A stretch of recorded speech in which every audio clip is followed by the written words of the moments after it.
संघ चालक द्वय श्रीमान दीपक जी, अरविंद जी, मातृशक्ति से आई अनुराधा जी, अपने सुरेश जी, राजेश जी तथा सामने बैठे सभी बंधु भगिनी, मातृशक्ति, वरिष्ठ जन।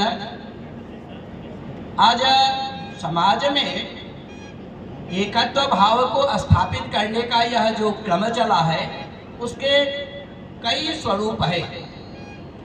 उस स्वरूप का नाम है, जैसे राम के बारे में कहते हैं, राम रामेति रामेति रमे रामे मनोरमे सहस्रनाम तततुल्यं राम नाम वरानने, राम नाम वरानने। राम यानी क्या है? तो राम जोड़ने वाला है। राम अपने उत्तर से लेकर के दक्षिण को जोड़ने वाला हुआ है। दो महापुरुष हुए हैं, एक राम है, दूसरे श्री कृष्ण परमात्मा है, जिनको कहा है पूरब से पश्चिम को जोड़ने वाला। अर्थात भारत को जोड़ने वाला नाम जग में सुंदर है जो नाम, चाहे कृष्ण कहो या राम। ये दोनों के जीवन में देखेंगे तो ध्यान में आता है, इनके जीवन में उपेक्षा है, इनके जीवन में चुनौतियां हैं, इनके जीवन में स्वीकारोक्ति है। ये दोनों महापुरुष ही नहीं, किसी भी व्यक्ति के जीवन में इन तीन प्रकार के स्वरूप आते हैं, उपेक्षा, स्वीकृति और सम्मान। ये उपेक्षा अर्थात उसको बोला ना, उपेक्षा से स्वीकृति लाने के लिए हमको 5 बातों पर विचार करना पड़ता है। पहला है, जिसको परशुराम जी ने कहा है, अग्रतः सकलम शास्त्रम पृष्ठतः ससरह धनो उभयोरपि बाधव्यम शापादपि सड़ादपि। इसी को कहा है राष्ट्रीय स्वयंसेवक संघ ने अपने कार्यकर्ता निर्माण की पद्धति में, कि उसको अजेय शक्ति से भरपूर होना चाहिए, अर्थात सामर्थ्य का सृजन होना चाहिए, कर गुजरने की क्षमता होनी चाहिए। और यह कर गुजरने की क्षमता होती है वह किसके लिए? स्वस्थ समाज बनाने के लिए, सुरक्षा समाज की देने के लिए, समाज की गुणवत्ता में जो आने वाले चुनौतियां हैं उसको पराभूत करने के लिए, और समाज सत्य का अनुसरण कर सके, इस दिशा में वह बढ़ता जाए, इसलिए अजेय शक्ति की बात कहा है। दूसरी बात उसके साथ आती है, वह कहते हैं चरित्रशील। चरित्र 2 प्रकार के हैं, एक चरित्र व्यक्तिगत है, दूसरा है राष्ट्रीय चरित्र है। ये दोनों की आवश्यकता पड़ती है। उदाहरण के लिए देता हूं, जैसे महाभारत के कालखंड में आपने देखा होगा कि सब प्रकार की जीत हो रही है और दुर्योधन भागता चला जा रहा है, भागता जा रहा है, भागते भागते जब उसकी स्थिति बनती है तो तालाब में चला जाता है। तो बड़े भाई इधर से युधिष्ठिर ने कहा, अरे आओ आओ आओ, किसी से लड़ना चल जाएगा। अर्थात हमको दूर दृष्टि नहीं रहती, हड़बड़ी में हम भूल जाते हैं। बाद में श्री कृष्ण परमात्मा ने तुरंत हिसाब से कहा, अरे किससे लड़ेगा, अपने जोड़ी से ही तो। और तब भीम के साथ गदा युद्ध होता है। अर्थात हम भूल कहाँ जाते हैं, हमको दूर दृष्टि राष्ट्र के बारे में चिंतन करना चाहिए। जब राष्ट्र के बारे में चिंतन करते हैं तो ठीक होता है। दूसरी बात आते हैं व्यक्तिगत चरित्र के बारे में। तो कोई भी साधक है, साधना करता है, तो साधना की जब ऊंचाई बढ़ती है तो लोग चिंतित हो जाते हैं कि चलो अब इसको या तो हम पर भारी होते जा रहा है, इसलिए क्या करना, तो भारी को हल्का बनाने के लिए 2 प्रयोग करते हैं। एक प्रयोग करते हैं जिसको कहते हैं लक्ष्मी। लक्ष्मी का 2 रूप है, एक रूप है मुद्रा, यानी लक्ष्मी चंचला है, पैसे आना जाना चलती रहती है, एक हुआ है दूसरा है लक्ष्मी का रूप काम है, वासना है। ये जो दोनों रूप है, ये दोनों उसकी परीक्षा लेने के लिए पहुंचते हैं। उसमें व्यक्ति टिका है कि गिर गया? जो टिका है उसके मान मर्दन नहीं होकर के मान सम्मान होता है, सम्मान के दिशा में बढ़ने लगते हैं। इसलिए यह राम के बारे में सोचेंगे तो राम का क्या है, पहले तो कि कई ने मांग लिया, उपेक्षा की 14 वर्ष के लिए वनवास।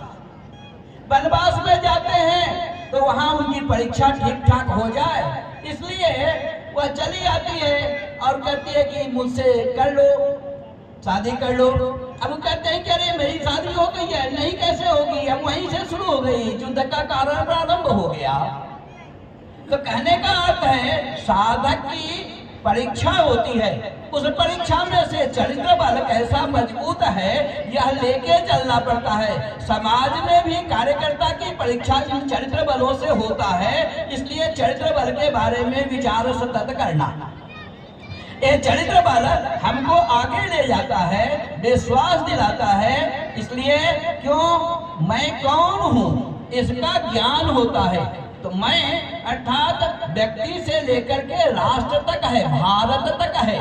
तो भारत का चरित्र क्या है इसके बारे में सोचेंगे, कार्यकर्ता का चरित्र क्या है इसके बारे में सोचेंगे। तो राम बराबर राष्ट्र है, तो राम का चरित्र राष्ट्र का चरित्र है, ये अपना उदाहरण है। इसलिए राम के दोनों रूप जब वह अंतिम समय में और वह मेघनाद चल बसता है, उधर पत्नी आती है और आने के बाद सीधे सीधे कहती है, और श्री राम ने क्या किया, ठीक है अपने पति को आप लेके चले जाओ। अर्थात चरित्र क्या है, क्षमा शोभती उस भुजंग को जिसके पास गड़ल हो, उसको क्या जो दंतहीन विषरहित विनीत सरल हो। तो इसलिए सामर्थ्य का सृजन करना। तो सामर्थ्य का सृजन क्यों, चरित्र की रक्षा के लिए। और ये तब कब होता है कि हमारे पास ज्ञान होता है। करना क्या है, जाना कहाँ है, कहाँ खड़े हैं। 4 बातें मनुष्य के जीवन में, समाज के जीवन में, राष्ट्र के जीवन में आता है। पहला, मैं कौन हूँ, मेरा इतिहास क्या है, मेरा भूगोल क्या है, मेरी संस्कृति क्या है, और मेरे पास सामाजिक चिंतन का आधार क्या है। तो ये पहली बात आती है, मैं कौन हूँ। दूसरी बात है, मुझे जाना कहाँ है, अर्थात मेरी यात्रा क्या है। तो जैसे व्यक्ति की यात्रा है, उसका जीवन सार्थक जीवन बने। भारत माता की यात्रा है, विश्व में जय जयकार हो सके, सब जगह शांति स्थापित हो सके, सब प्रकार का समाज समुन्नत हो सके। क्योंकि हमने कहा है, सर्वे भवन्तु सुखिनः, सर्वे सन्तु निरामया, सर्वे भद्राणि पश्यन्तु, मा कश्चित् दुःख भाग् भवेत्। यह भारत का चरित्र है। यह भारत को यहाँ तक पहुँचना है, इस भारत के पहुँचने का यह लक्ष्य है। इसलिए भारत माता की जय, अर्थात भारत यह देने में सक्षम हो सके।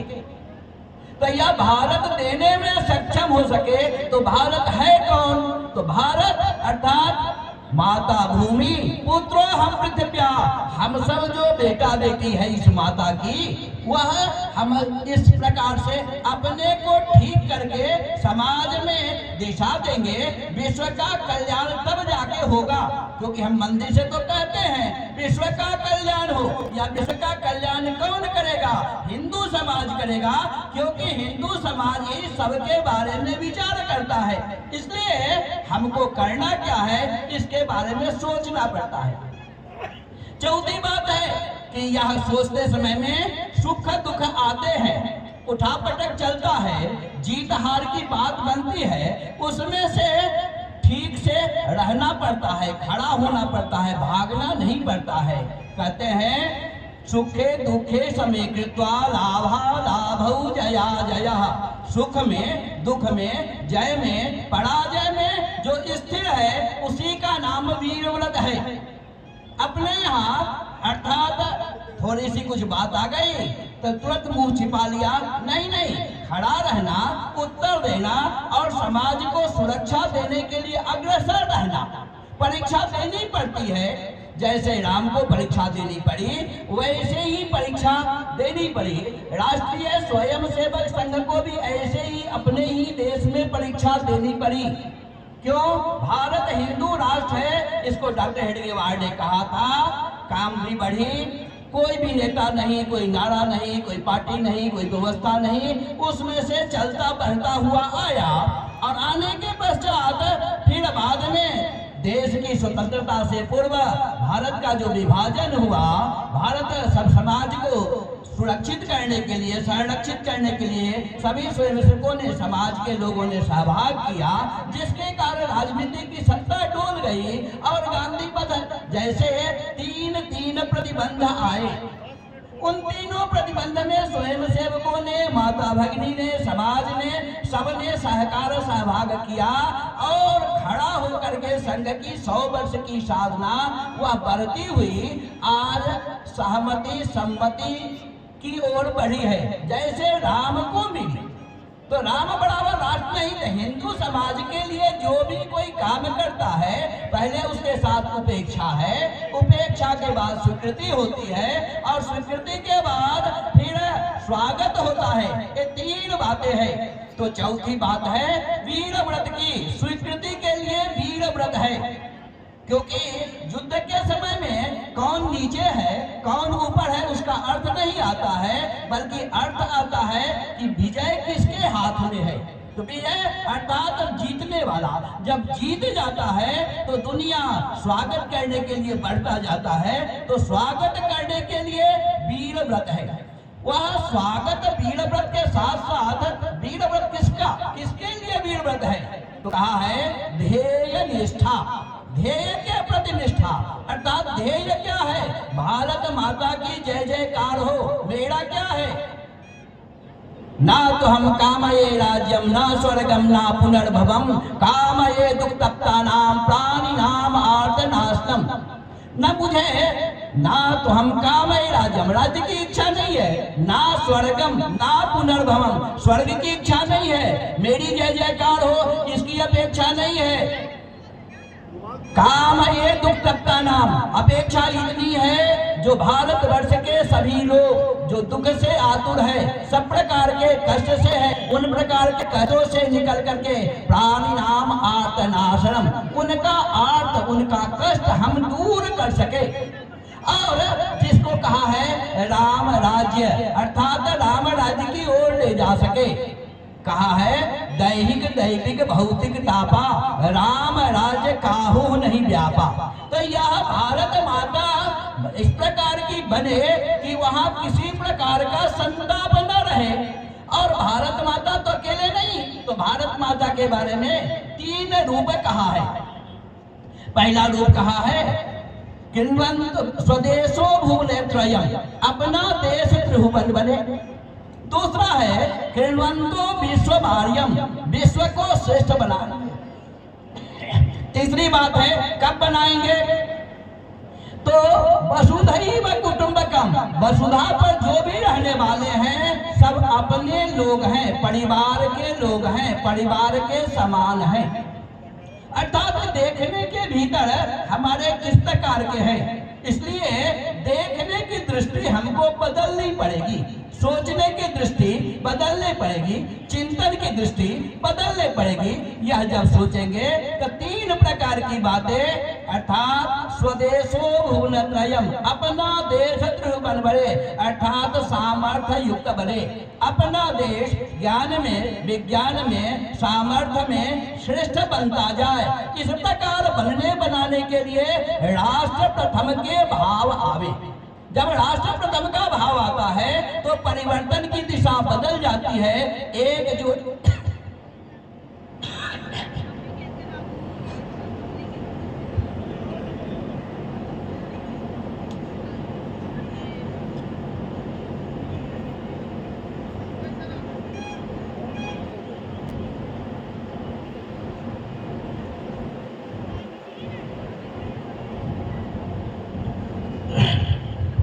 तो राष्ट्र प्रथम की बात बदल जाती है। राष्ट्र प्रथम कहने के अर्थ है 1 जोड़ 1 बराबर 1 2 नहीं होगा। संगठन में 1 जोड़ 1 बराबर 11 होता है। उसके सामर्थ्य बदल जाते हैं, दृष्टि बदल जाते हैं। जैसे a का स्क्वायर करने पर a स्क्वायर होता है, b का स्क्वायर करने पर b स्क्वायर होता है, किंतु a और b को जब हम स्क्वायर करते हैं वह a square plus b square plus 2ab आता है। ये 2ab क्या है? तो ये 2ab हमारी आंतरिक क्षमता है, आत्यंतिक विकास है, आत्यंतिक चिंतना है, सामर्थ्य का सृजन है और उसकी दिशा सकारात्मक हो जाती है। वहीं पर जब a माइनस बी का स्क्वायर होता है तो a स्क्वायर b स्क्वायर तो रहता है, उसमें से माइनस 2ab आ जाता है, अर्थात उसके क्षणात्मक स्वरूप हो जाते हैं, कमने वाला हो जाता है। इसलिए a प्लस बी का अर्थ है हिंदू समाज। जब हम a और माइनस b करते हैं उसका अर्थ है जाति। अब यह शरीर उदाहरण के लिए कह सकते हैं, पुरुष सूक्त में कहा है यह शरीर है, यह शरीर भारत है, यह शरीर हिंदू समाज है, इसके जितने अंगांग हैं, इसलिए वह हिंदू राष्ट्र के अंगभूत घटक है। अंग अंग प्रत्येक, बिना अंगुली है, इसमें नाखून है, इसमें भी बने हुए हैं, इसका अलग अलग अर्थ है, लेकिन मिलने के कारण यह जीवित है। सब में रक्त का प्रवाह है, इसलिए जीवंतता है। रक्त का प्रवाह नहीं, जीवंतता समाप्त हो जाती है। वह रक्त का जो जीवंतता है वह क्या है? हिंदुत्व है। अर्थात क्या है? सभी में जितने अपने पास मत पंथ हैं, लेकिन वे सब एक जगह से दृष्टिगोचर होते हैं। सब में राम है, सब में कृष्ण है, सब में सब प्रकार से शक्ति है, शाक्त है, जैन है, वैष्णव है, फिर सब प्रकार जो भी हैं सब एक ही विचार करते हैं। वह विचार किसका है? भारत माता का विचार है, क्योंकि हम सब भारत माता के पुत्र हैं। इस देश का विचार है, इस देश के विचार के नाते भारत माता की जय जयकार है। दूसरे विचार है जो बाहर के रहते हैं, यहाँ आते हैं, खाते हैं, पलते हैं, बाहर का गाते हैं, बाहर के लिए तरसते हैं, बाहर की सारी बातें करते हैं। ये 2 विचार है भारत के साथ। तो भारत माता की जय जयकार करने के बाद वह ठीक होता है। a प्लस बी का उदाहरण बताता हूं। एक बार एक बच्चे को लेकर के 2 माता आपस में झगड़ गई कि मेरा है तो मेरा है। बाद में वह थाने चला गया न्यायालय से, तो कहा कि इस बच्चे को काट देते हैं, 2 टुकड़ा कर देते हैं, क्या होगा? तो जो माँ बच्चे को जन्म दी थी कहीं काटिए नहीं, इसी को दे दीजिए, काटिए मत, क्योंकि काटने के बाद रहेगा ही नहीं तो किसके हिस्से जाएगा। तो यह भारतीय चिंतन है, अर्थात सर्वे भवन्तु सुखिनः। जो विदेशी चिंतन है उसको काट दो ताकि रहेगा ही नहीं, यह विदेशी चिंतन है। भारत में पलने वाले ऐसे ही 2 प्रकार के विचार है। एक विचार है जो 5 बार चिल्लाते हैं, कहते हैं अल्लाहू अकबर, अर्थात ईश्वर उससे बड़ा कोई नहीं है। ऐसे ही सप्ताह में एक दिन आकर के हल्ला करते हैं और कहते हैं कि बस यही है, ईसाई है, ईसाई है। किंतु हम तो सब दिन विश्व का कल्याण की बात करते हैं, यही एक मार्ग नहीं है तो सारे मार्ग अपने ही है। एकम सद विप्रा बहुधा वदन्ति, सत्य एक है, विद्वान लोग अलग अलग ढंग से देखते हैं।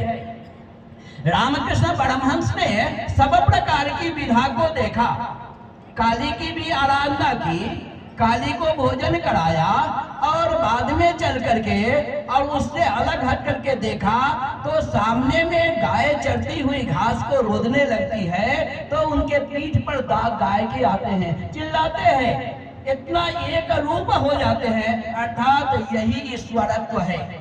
तो अपना समाज जो भारत माता की जय है अर्थात एक रूप है, इसलिए पूजा पद्धति एक नहीं, सभी प्रकार के भाव से पूजा है। चाहे शिव को कोई दंड चला करके पीटता हो, चाहे वह फूल अक्षत चंदन से पूजा करता हो, चाहे कोई भगवती को बलि प्रदान करके चढ़ाता हो, चाहे फूल चढ़ाता हो, चाहे मिठाई चढ़ाता हो, अलग अलग उसके विचार हो सकते हैं। कोई पूजा करता नहीं हो, कोई अलग से बात करता हो, लेकिन वे सब है। इसलिए जो प्रकृति की पूजा करता है वो भी पुत्र है। इसलिए शास्त्रेति केचित् प्रकृति कुमारः स्वामीति मातेति पितेति भक्ता यं प्रार्थयन्ते जगदीशितारं स एक एव प्रभुरद्वितीयः। वही प्रभु है, अलग नहीं है, सब में देखने वाला, सबका चिंतन करने वाला, सबका विचार करने वाला। लेकिन इस दिशा में हमारे बढ़ने की दृष्टि बनती जाए, हमारे सोचने की दिशा बनती जाए। व्यक्ति विकास की दिशा में दो प्रकार से देखता है। एक देखता है हमारी कमी हो गई, तो लोग दूसरा है दोषारोपण करते हैं, इसके कारण हुआ, इसने किया, उसने किया, उसने किया, अर्थात बाहर ही देखते देखते रहते हैं, अपने भीतर झांकने का प्रयत्न नहीं होता है। भारत के साथ भी ऐसा ही चला। क्यों हारे? अमुक के कारण हार गए। यह हो गया, क्यों हुआ? अमुक के कारण हुआ, अर्थात दोषारोपण हुआ। संघ के संस्थापक ने कहा नहीं नहीं, आप बाहर मत देखो, भीतर भी तो झांक करके देखो, हमारी कमी क्या थी, उस कमी को दूर कैसे कर सकते हैं। क्योंकि हम इस जमीन पर आए, किसी माँ के गोद में आए, किसी पिता के सहारे बढ़ के चले, आज खड़े हुए हैं, इसके अर्थ है हमने ही सब कुछ किया है क्या? तो नहीं, हम निमित्त मात्र है। समाज का सहभाग मिला, समाज की वरीयता मिली, समाज ने हमको इस प्रकार दिया है, इसलिए समाज श्रेष्ठ है, समाज में बदल लाना। इसलिए राष्ट्रीय स्वयंसेवक संघ ने अपने पंच परिवर्तन की बात कही है। थोड़ी सी बात अनुराधा जी ने रखी थी, उन्हीं बातों को थोड़े सा आगे बढ़ाता हूं। तो पहला क्या है? समरसता। किसके भीतर? मैं तू एक रक्त, सब में एक ही खून है। उसका किसी का लाल पीला उजला हरा नीला आसमानी नहीं है, एक ही रक्त है। इसलिए अलग कहां है? सोचने के एक ही अन्न है, एक ही जल है, एक ही वायु है। उस अन्न जल वायु के आधार पर हम जीवित हैं। फिर अंतर क्या है?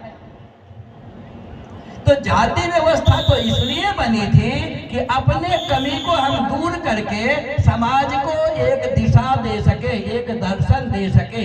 इसलिए समरस होने का अर्थ है कि इस प्रकार का चिंतन हम बढ़ाएं, अर्थात अपनी कमी को दूर करके समाज का मानवर्धन कर सके, तब सर्वे भवन्तु सुखिनः होगा।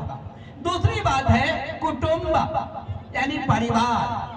तो परिवार में 6 प्रकार है। पहला है अपना भवन। वह भवन हिंदू भवन है क्या? अर्थात हिंदुत्व की आभा झलकती है क्या?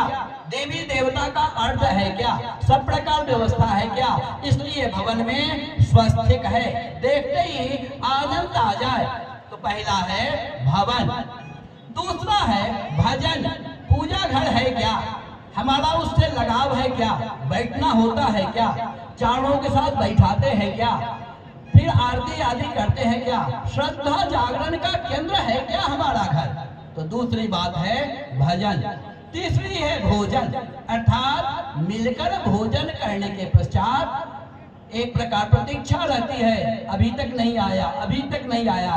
तो घर का बंधन मजबूत रहता है, कोई खाता पीता लुढ़कता हुआ नहीं आता है, एक व्यवस्था बनती है, सब काम से जाते हैं और होता है कि चलो ठीक रहेगा। एक उदाहरण बताता हूँ, अपने श्यामा प्रसाद मुखर्जी की पिता है, तो वे माँ अंग्रेज ने कहा कि आप आ जाओ, कहा कि नहीं रुको, पहले मैं माँ से पूछ लेता हूँ। क्यों? माँ से क्यों पूछते हो? आप इतने बड़े हो। कहा रे माँ जब तक कहेगी नहीं तब तक मैं जाऊंगा नहीं। और माँ ने कहा क्यों जाना चाहते हो? मत जाओ, यही सब कुछ ठीक है। फिर लौट क्या कहा, माँ ने कहा नहीं जाने के लिए, इसलिए मैं नहीं जा पाऊंगा। तो नहीं जा पाओगे? हाँ नहीं जा पाऊंगा। अर्थात माँ नहीं है, यह भारत माता है, और उसके कारण हमारे श्रद्धा बढ़ते हैं, हमारा विश्वास अडिग बनता है, परिवर्तन का वाहक बनता है। जयप्रकाश नारायण की वैसे ही है। जयप्रकाश नारायण पढ़ाई कर रहे थे, इधर माँ स्वस्थ हुई, सीधे वहां से आए, सबने कहा अरे आप तो विदेश में पढ़ाई कर रहे थे, क्या हुआ?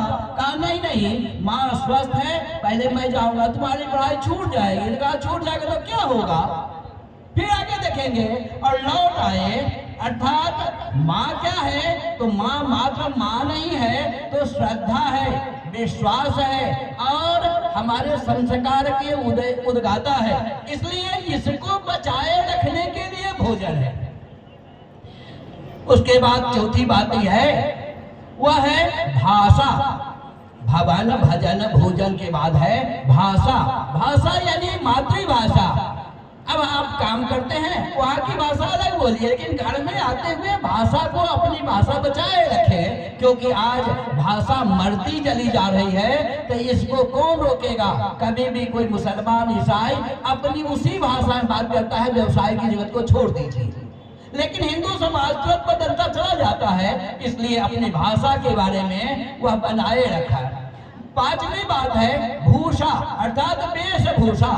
हम कौन है, हमारा संस्कार क्या है, हमारा परिवर्तन का स्वरूप क्या हो सकता है, लोग क्या कहेंगे और कैसा हो सकता है। कभी कभी बहनें कहती हैं अरे लड़कों के साथ ऐसा है, लड़कियों के साथ ऐसा है, क्यों है, हम क्यों नहीं हो सकते? तो उदाहरण के लिए है, हमने नहीं कहा है, अपनी रीतम्बरा माता कहती है दीदी, वह सीधी दीदी क्या कहती है कि लड़का क्या है, लोहा है, कहीं फेंक दो। कोई उठा के नहीं ले जाता है, पटरी इतने सारे पड़े रहते हैं, लेकिन कोई सोना चांदी वह फेंका रहता है क्या?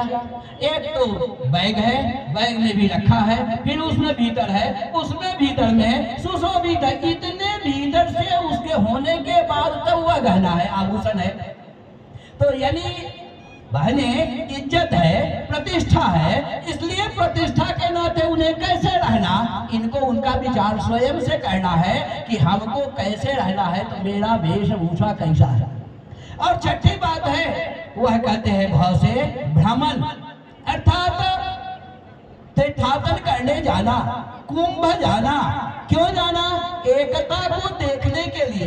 एकत्व में कोई कुंभ में जाके जातिवाद करता है क्या? कोई तीर्थाटन में जाने के बाद जाति की बात करता है क्या? बाहर जाने के बाद कुछ करता है क्या? तो हम कौन हैं, इसका भाव भरने के लिए भ्रमण करना, चिंतन की दिशा ठीक करने के लिए भ्रमण करना। तो एक भ्रमण अर्थात अपने परिवार की दिशा दशा कैसा ठीक कर सकते हैं, इसके लिए है। तीसरी बात है अपने पास पर्यावरण। पर्यावरण में जितने यज्ञ करते हैं उसमें प्रकृति के साथ मेरा संबंध क्या है?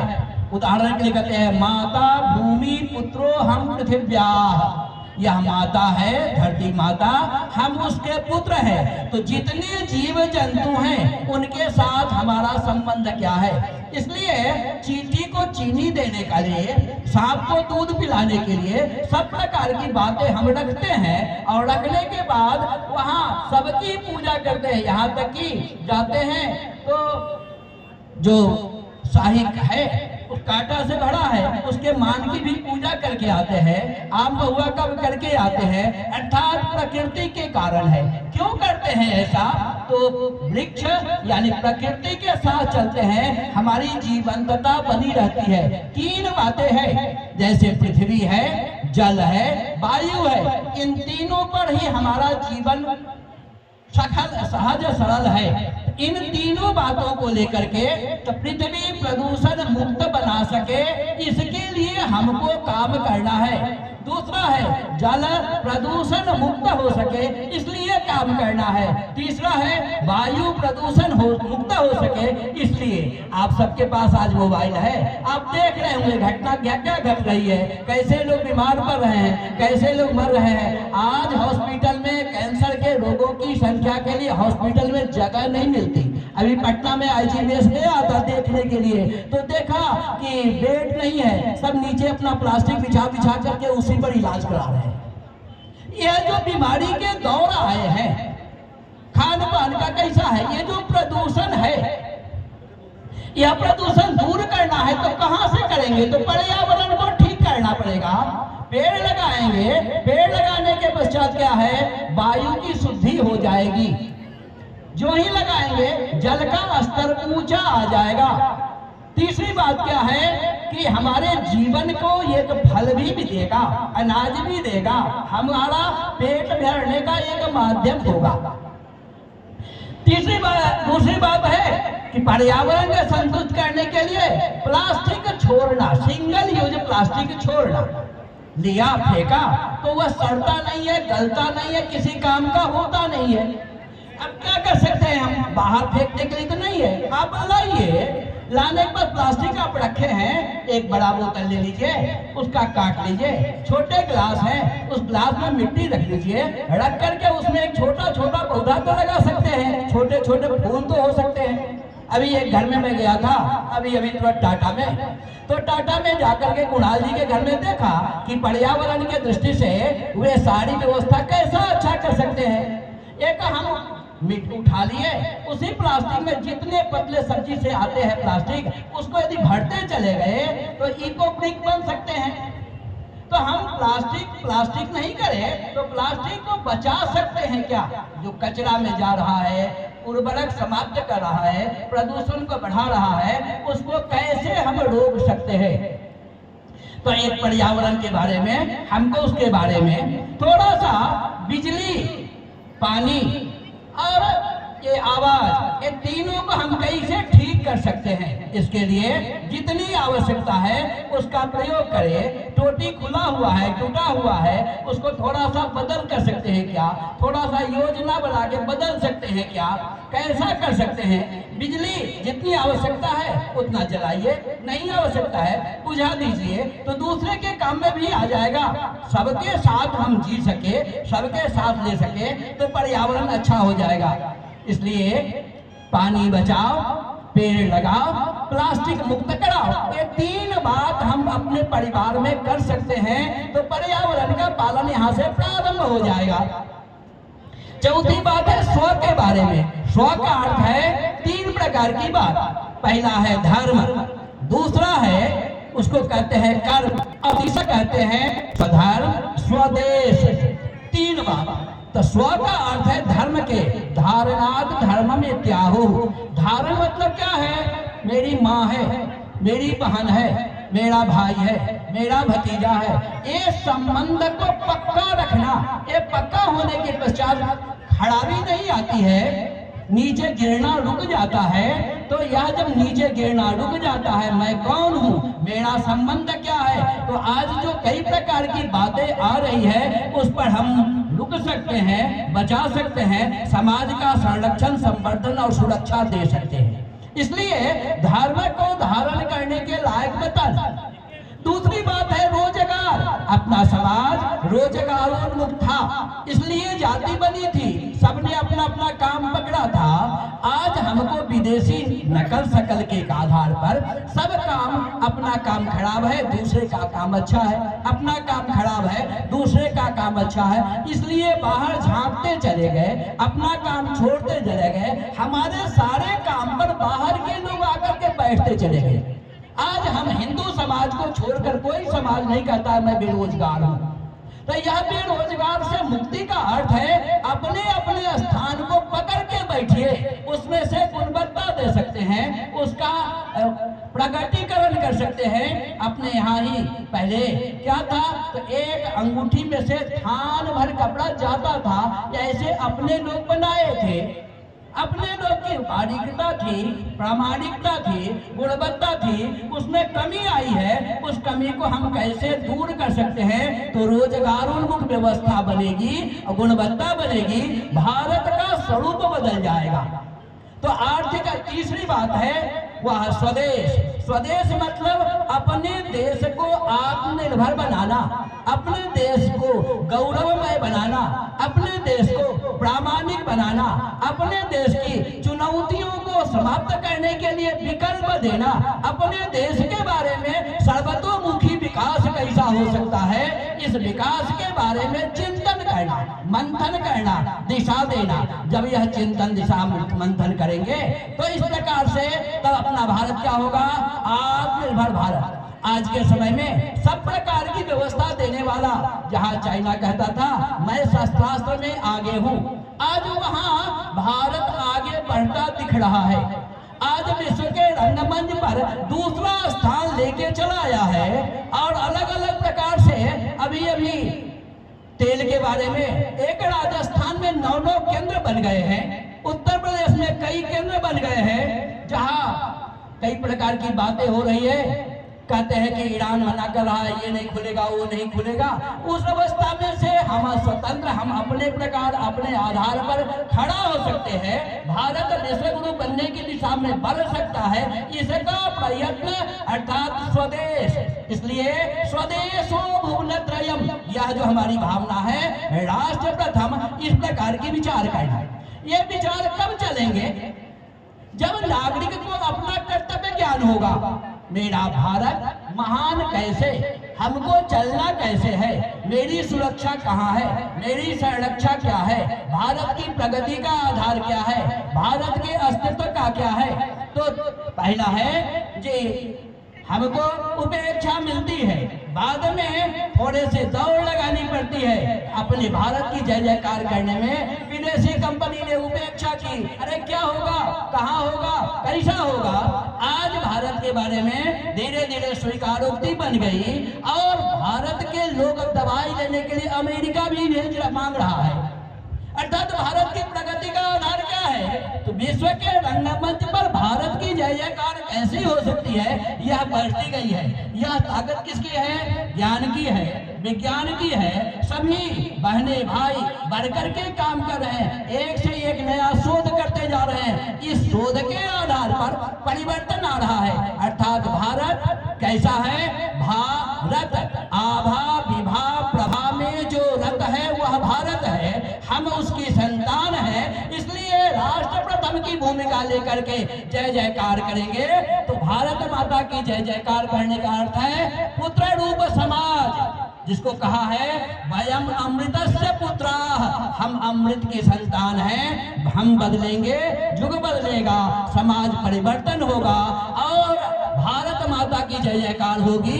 इस दिशा में हम सब मिलकर काम करेंगे। इसीलिए यह हिंदू सम्मेलन है कि हम सब अपने को जाने, अपने को पहचाने और भारत माता की जय जयकार करने में जीवन लगाने को ठाने। इतनी बात।